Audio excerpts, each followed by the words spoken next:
You are in Scoop City. Others have used that term before. I'm not the first one. Didn't coin it. I like it though. Scoop City, and I today am the mayor of Scoop City because talk to the three wise men.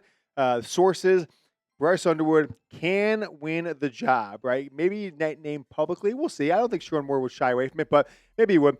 Can win the job based on injuries, based on other factors, based on his performance. We'll see what happens, but spring game could be very impactful in a lot of ways for the future of Michigan football. Publishing this at 5:30 Eastern Friday. So look at the clock. Is it within 1 hour of 5:30? If it is, Eastern time, sometime, whatever time it is, 5:30 Eastern, can we get 100 likes in 1 hour? If we do, typically our audience goes up by about 30-40% if you get 100 likes in 1 hour. So if you can do us a favor, hit that like button and you will get more Michigan Football Report, including this video where we talk about the scoop on Underwood. Has clearly exceeded expectations, right? You never know what you're going to get with a true freshman quarterback from a size perspective and an impact perspective of his high school career. I mean, no one has taken – you have to look at the history of high school football, and I bet there'd be very few players the physical size of Bryce Underwood, along with playing for one of the premier programs in the state, right? Multiple state championships, state champion as a true freshman in high school. So at every single game, they'd have as much experience and the size and the ability. He might be the perfect college quarterback from day one that college football has ever seen, right? He's well ahead of Jadyn Davis in spring practice. And I saw Jadyn Davis throwing last year. A lot of people were like, whoa, what's going on with that? He still has this hitch in his throw. It's not as bad as I thought, or maybe as bad as it used to be. But with the injuries to Mikey Keene, the Fresno State transfer, the 6-year guy, Davis Warren coming back, started for a half or so of last year's team, that you may get a situation where the 4 guys on this roster, I'm not saying that other guys might transfer, but that's going to be something I'm going to speculate later in the show. So what's got to happen here? If Underwood goes out there with a blended roster, right, he's not going to be playing just with the ones at the spring game tomorrow, right? He's going to have a starting running back, maybe a backup offensive lineman, or starting offensive lineman. So it's a blended team, right? Jadyn Davis, the quarterback of one team. Michigan with Bryce Underwood is the quarterback of the other team. And they're going to kind of have a equally balanced roster, offense and defense. And if Underwood is able to, under those conditions, right, kind of an even roster, not necessarily starting guys, show out and show the teams, that the coaches, that he can not only win that first game of the year, he can go to Oklahoma, a team that's getting a lot of players in the transfer portal lately. They're looking a lot more of a formidable opponent than I would have predicted back 4 months ago, 6 months ago during the season, or anything like that. I will say this on Underwood, whether it's tomorrow or the season, but maybe just focusing on tomorrow's game. The wide receivers are so make or break. Because I've said it in the last couple of shows, no matter what a quarterback does, right, Bryce Underwood, they got to have guys to throw to, right? You can't throw every single ball in this little tiny window in a zone or in tight man coverage. The wide receivers that I've got in the starting lineup right now, Donovan McCulley, nice year in 23 at Indiana, but really nothing, kind of just flamed out at Indiana with their new coaching staff. Fred Moore, a couple of videos out there, right? The one of Moore catching that pass from Bryce Underwood that kind of went viral last week. And then Samaj Morgan. Keep an eye out tomorrow, though. Kendrick Bell got some snaps last year. What will he do? You got Simpson coming over from UMass, right? Channing Goodwin, we got him there in the 3 deep, but he is someone who has a nice spring practice. Andrew Marsh, the true freshman, coming in as well. We'll see how things shake out for him as we get later into the summer, into fall camp. But Michigan's got to have better wide receiver play than they did last year. The play from last year was absolutely abysmal, right? It was abysmal. Probably, all things considered, the least productive, and I don't want to say least talented as a bad thing, but you got to call a spade, right? Tyler Morris, never turned into a number 1 wide receiver. Samaj Morgan is kind of a gimmicky receiver in the offense that they ran last year. And Fred Moore, I thought he'd be starting at the beginning of the year. Maybe he's a true freshman. Didn't really come on until the end of the year. Peyton O'Leary, you've got a long-time walk-on as your number 4 guy. Underwood, right? He could be Patrick Mahomes, right? I'm not saying he is now. Not even saying that he will be in the future. But I'm saying if he was Patrick Mahomes, maybe that's a better way to explain it. If he was currently Patrick Mahomes as an 18-year-old, still a 17-year-old, who doesn't turn 18 until August, he would still need wide receivers to throw to. And that was what Michigan was drastically missing last year, desperately missing last year. And I don't care how good Underwood is, if the guys in this Michigan roster can't take a massive step up this year, they will struggle in spring practice. They will struggle all fall.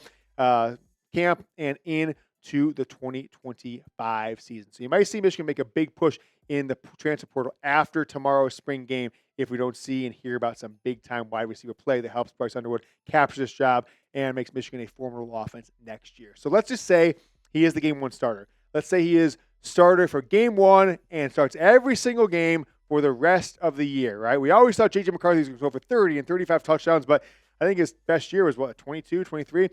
If Underwood's the game one starter, plays the whole year, 21 passing touchdowns, over or under, comment below. Let me know what you guys think. If you weren't aware of the stuff, that's going on tomorrow at the Big House, it is free. The game we played at high noon Eastern, the Maize team versus the Blue team. Jadyn Davis, Bryce Underwood, a mixture of both teams. Admission free. If you can't make it to the Big House, if you can't make it to Ann Arbor, they're not playing the game live. I think they're worried about other teams seeing film, making offers to guys in the transfer portal, all that. They will play it next Saturday, 11 a.m. Eastern, 4:26, so a week after the game on Big Ten Network. So set your calendars to get the scoop. But hopefully we're going to be able to give you guys some information tomorrow. And I might do a little post-game recap after the game if I can get the intel I need from the people that I talked to. But I got to tell you something right now. I am so excited to have Factor back on as the sponsor of the Michigan Football Report. Get outside instead of prepping and cooking indoors. Factor meals arrive fresh and ready to eat, perfect for any active lifestyle. With 45 menu options, you can pick gourmet meals that fit your goals, yet choose some Calorie Smart, Protein Plus, Keto, and more. Make this your best season yet with the nutritious 2-minute meals from Factor.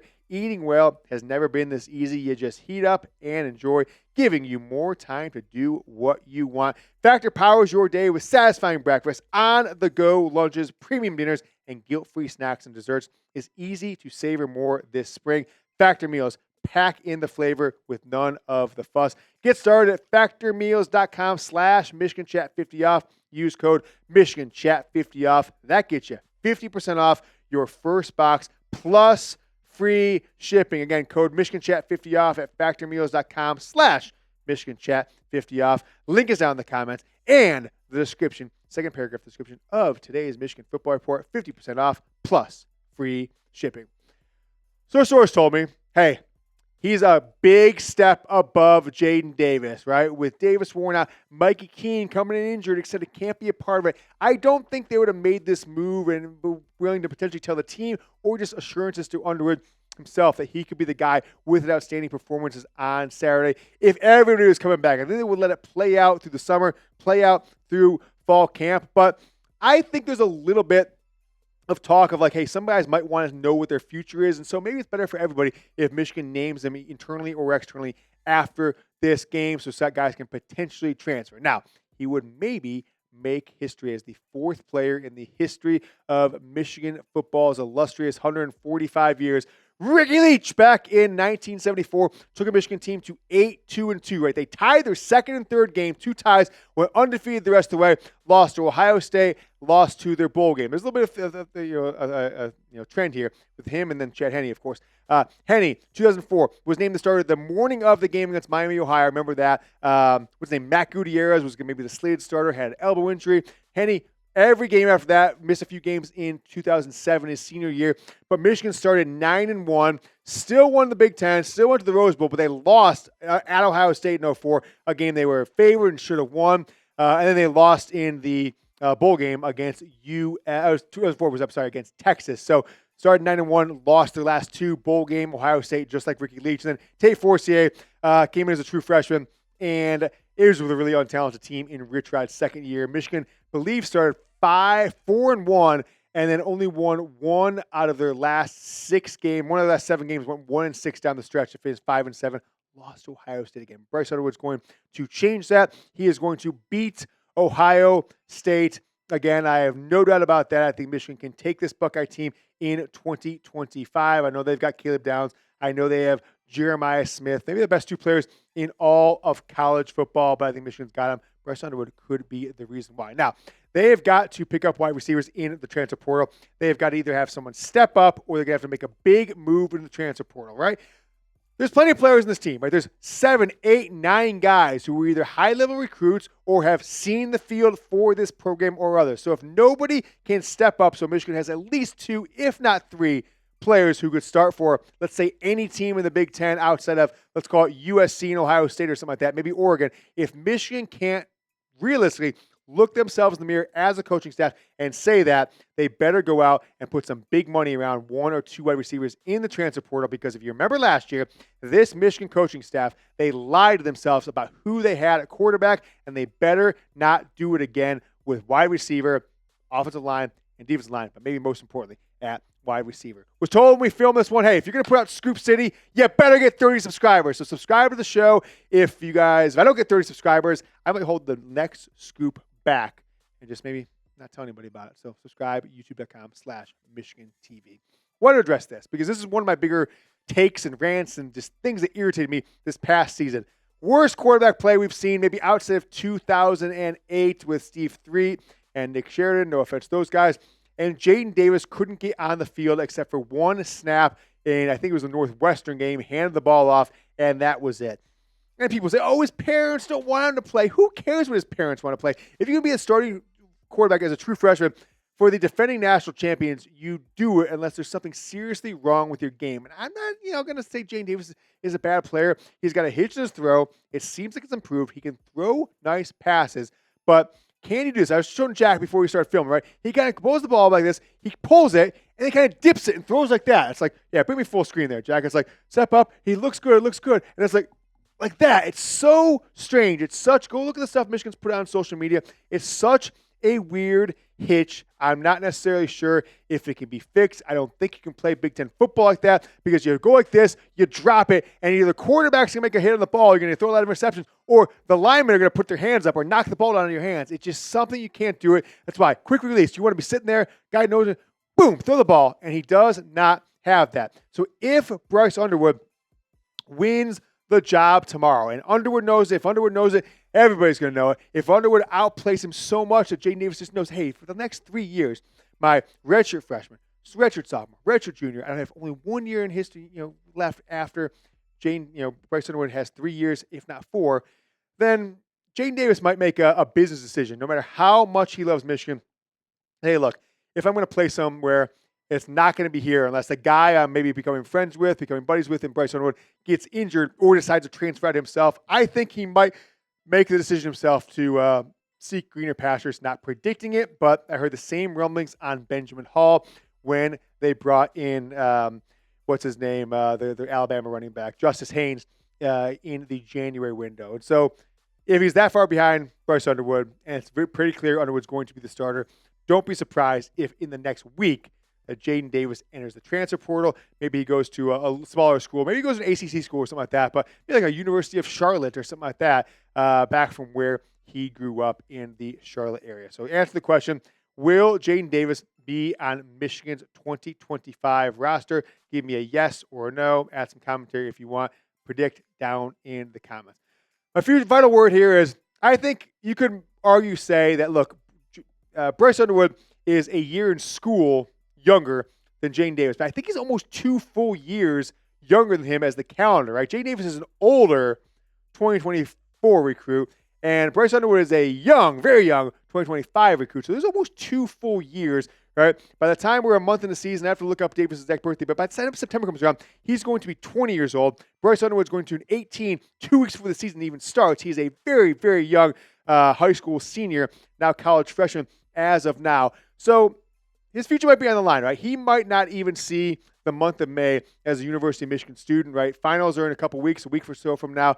And he might decide, look, I'm going to sit on the bench unless I've got to root against my teammate to have play terribly or get injured. I don't think he's that kind of guy. So don't be surprised if he decides to hit the transfer portal. But there is some school of thought that say, even if this happens, he might just stick around. Maybe he's got assurances he could be the backup for this year, get some shine. And hey, Bryce Underwood, there's no guarantees. There's no guarantees with 5 stars. Did you see those? The thing went on social media a couple days ago, Jack. It was when the Nico thing happened last weekend. It was like the 5 stars of the 2023 class, right? The guys who are going to be juniors or redshirt sophomores this year. The top 5 players, 5 stars. Arch Manning's still there. Hasn't started 2 games, right? When injured, Quinn Ewers. All their 4 guys have already transferred, going into their 3rd year. So there's no guarantee. So if I was Jadyn Davis, I might just stick around for one more season. You're not going to lose anything. I don't think he's going anywhere to be a starter this year. So if you're going to be a backup anywhere, be a backup in Michigan. You could transfer in January once you see what Bryce Underwood has. And if, hey, it doesn't work out, you could find yourself up as the starting quarterback for this Michigan team if Bryce Underwood is not all what he is thought to be and what we all expect of him as the number 1 player in the country. If you made it to the end of today's video, that means you're an awesome. That means you're a real one. That means you've been part of the show, I'm sure, from a long time as we've got 4 straight wins against Ohio State. And it's probably because of that slogan and because of you guys. So comment Bosa beat Ohio State again. I will probably flip open the laptop and do a recap at in the evening and the afternoon on Saturday and tomorrow after the spring game. So make sure you guys subscribe. Till then, go Blue.